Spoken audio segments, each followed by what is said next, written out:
Chapter 2. The people called Methodists. For a long time Robert sat in the stable without moving. What should he do? He didn't want Mrs. Babcock to see him and talk about God punishing Mother with death because she went to those Methodist meetings. He didn't want to see the other neighbors either, with their hand wringing and crying. Maybe he could stay in the stable until Father came home. What about food? There might be some leftover oatmeal in the apartment, but he couldn't go in there. Not now. He'd slip out to a nearby market before dark and buy food with the money John Wesley had given him for the quill pen. Outside, two men were talking. Robert recognized the voice of the parish preacher. "We'll have to send a horseman to find Matthew Upton and tell him about his father's death," the preacher said. "But, sir, how can we? We don't know where he is," a neighbor replied. "How long will he be gone?" "Who knows?" Robert could almost see the man shrug. "Didn't he tell anyone?" the preacher asked. "Maybe his wife?" "Surely he had friends here." "Well, he pretty much kept to himself. He was just a junk man, you know." The neighbor sounded apologetic. "Someone said he had a son?" the preacher went on. "Yes, sir. A boy named Robert." "Of course," the preacher exclaimed. "Now I remember. Robert went to the parish school for several years, then dropped out to help his father. Where is he now?" "I don't know, sir. No one has seen him all day, and with all the upset over Mrs. Upton's dying, I guess no one thought about him. When he turns up, shall I send him to your house?" Expecting the preacher to say yes, and already feeling a rush of gratitude, Robert almost went outside. Then something held him back. "No," the preacher said. "I'm afraid we couldn't take him in." A chill passed through Robert. Why wouldn't the preacher help him? Was it because Father had been a junk man? "You see," the preacher was saying, "Mrs. Upton was attending meetings that I am afraid were a threat to her soul."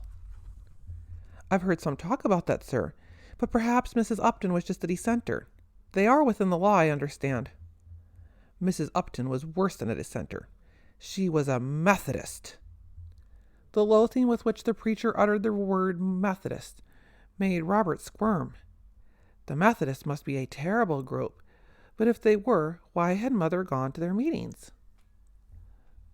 The voices died away. After everyone had left the courtyard, Robert darted to the street and headed for the nearest market. With every step he felt more alone. He walked close to the buildings for the comfort of their solid walls. Stories of what could happen to children in London came to his mind. What if people questioned him? How could he prove Father was coming back? People might put him in a workhouse, but that would not be as bad as a prison like Newgate. The very idea of prison filled Robert with terror. Not that he had ever been in one, but when people lined the streets to watch carts hauling men, women, and children to be hanged at Tyburn, he watched too.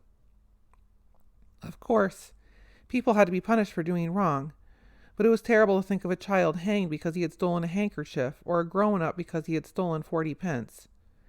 People like highwaymen who waited around on horseback and robbed travelers.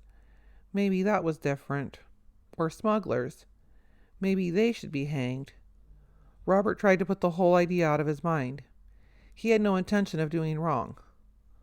"All I have to do is not let anyone know to see me until Father gets back," he thought. He'd do it too, without asking for help from anyone, or from God either. Robert clenched his fist, remembering how God had let his mother die. At the market, Robert bought a loaf of dark bread and tore out a few mouthfuls for his supper. Londoners were homeward bound at this hour. Robert passed a coach and four waiting to be hired, its coach numbers plainly marked on the door. The driver, perched high on the wooden seat, called out, "1 shilling if it's not too long a trip." "Too expensive," a man called up. "I'll find another." A hearse came by, drawn by 4 horses.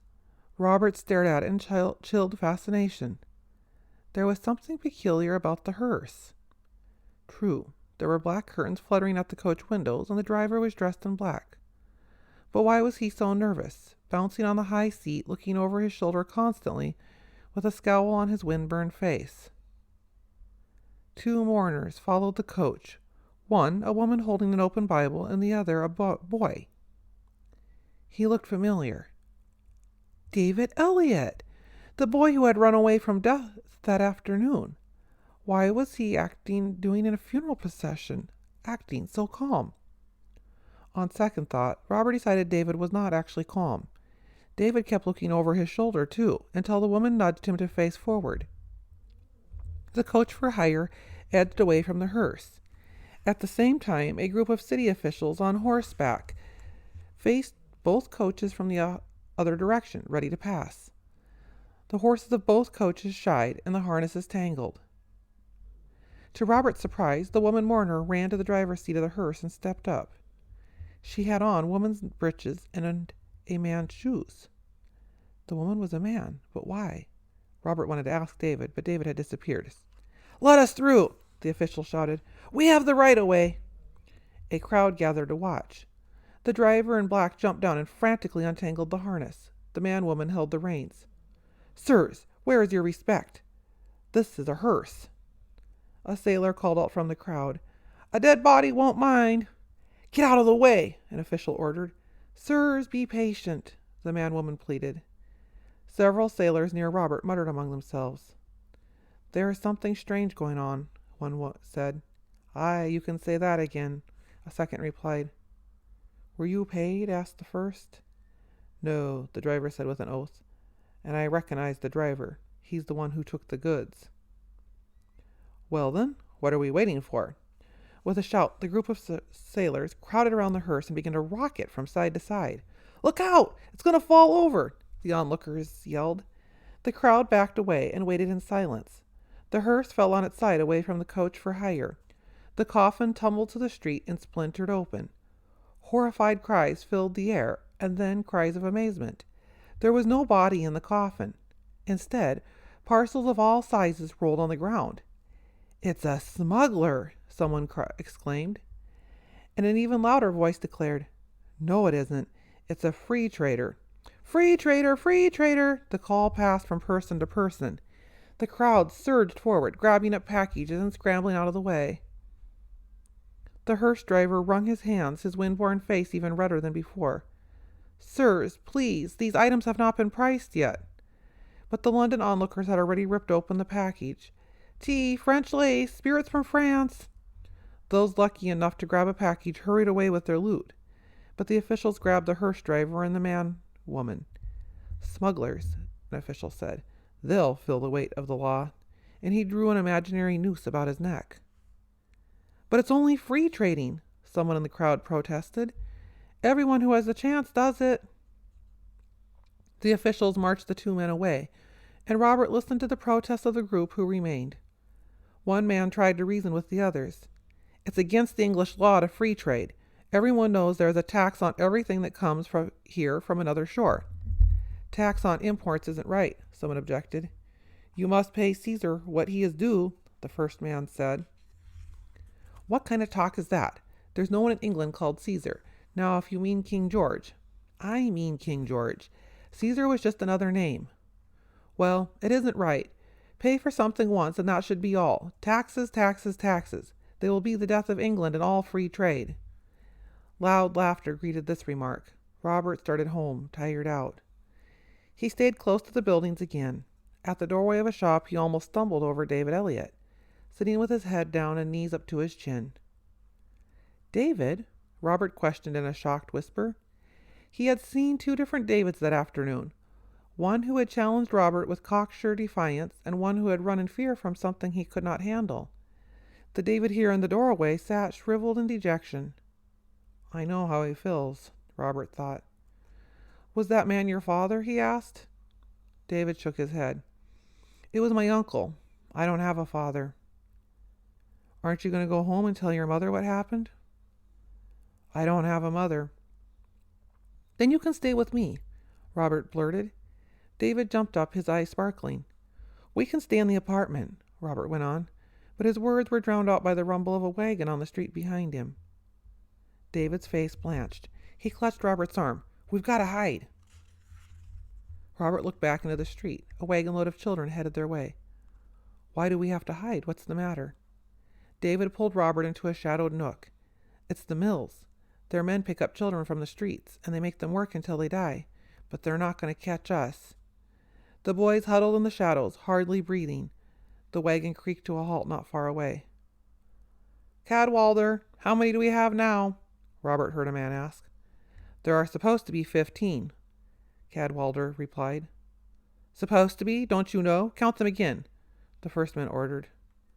"Only 14, Cadwalder reported after a moment.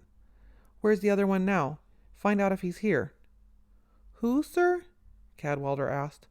"Why, the 15th. "What's his name?" "How would I know his name?" the first man said in an angry tone. "Then I can't very well call for him," Cadwalder said. "Cadwalder, don't these children have names?" "Not that I know of. They don't last long in the mills, you know." "I know," the first man said. "Really, it's a pity. Still, they don't grow up to be thieves and hang Tyburn Hill." "That's true," Cadwalder said. "We need another child to fill the quota." "I thought I saw one back there," Cadwalder replied. "Go see." David sprang to his feet. "Run!" Both boys ran down the street. David ducked into an alley and Robert followed. They emerged on another street right into the arms of two young men. "Whoa, whoa, whoa there, boys. Where are you going so fast?" One laughed. "They're trying to catch us for the mills." "Not if we can help it," the second young man said. "You boys stay with us and we'll take care of you." Robert noted the young men were not gentlemen.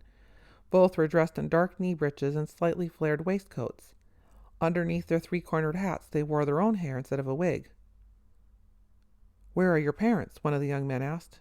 Robert spoke for both himself and David. They're not here." "You're alone in London?" Robert could tell that David was not going to mention his uncle's arrest. "And I can't say anything about father because I don't know when he's coming back," he thought. He nodded in answer to the young man's question. The young man turned to his companion. "And this is just what I was talking about in our little society. It is not enough to bring the message of free salvation to sinners." "It's true," the other agreed with enthusiasm. "This afternoon we were at Newgate with the condemned prisoners, and I was thinking all the time of how their souls might have been saved years ago, if they had been properly guided when they were young." Robert listened with growing uneasiness. That word soul, wasn't that what John Wesley had talked about? Yes, I'll never forget those prisoners. It was as if they were dying of thirst. How they drank in the word of God. Robert stared at the men. How could they be so happy talking about God? Didn't they know God was cruel, unjust, unmerciful? Didn't they know God killed innocent people like Mother? And to think people are ready here in London and all over England for news of salvation. George Whitfield has already proved it with the miners up there in Bristol.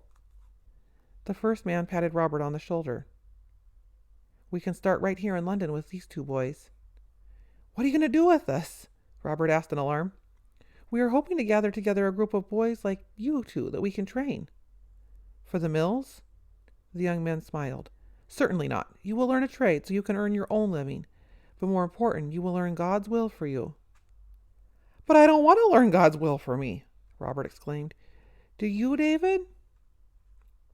David's face showed suspicion and a growing fear. "No, and let's not stay here any longer." "But boys, we just want to help you." With a yell of terror, David jerked away. You're Methodists!